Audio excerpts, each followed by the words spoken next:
L'épargne, l'épargne, c'est la base de tout. L'épargne, c'est la base de tout, de la vie humaine.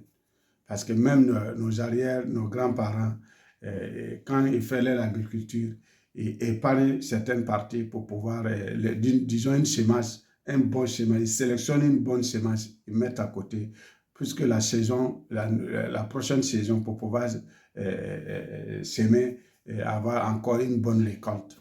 Voilà, donc si toi-même tu vis aujourd'hui, tu travailles, tu es un travail, tu es un entrepreneur, la base de ta vie, il faut comprendre qu'est-ce qui veut dire épargner. Il faut connaître le système d'épargne, il faut connaître la stratégie que je vais mettre en vigueur pour pouvoir avoir l'argent, mettre l'argent à côté.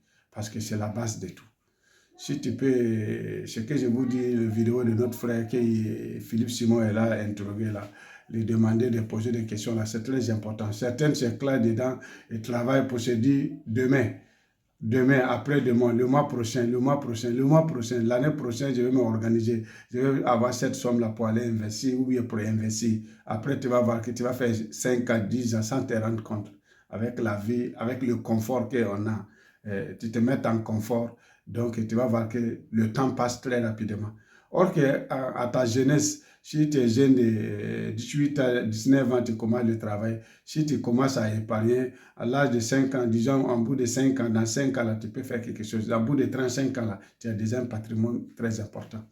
Voilà, ce que je voulais dire, si certains doivent comprendre aussi, qu'est-ce qui veut dire passif et actif. C'est ça même qui nous tue. Beaucoup prennent l'argent pour payer des choses passives. Ils croient, en croyant que c'est actif, ils ont payé.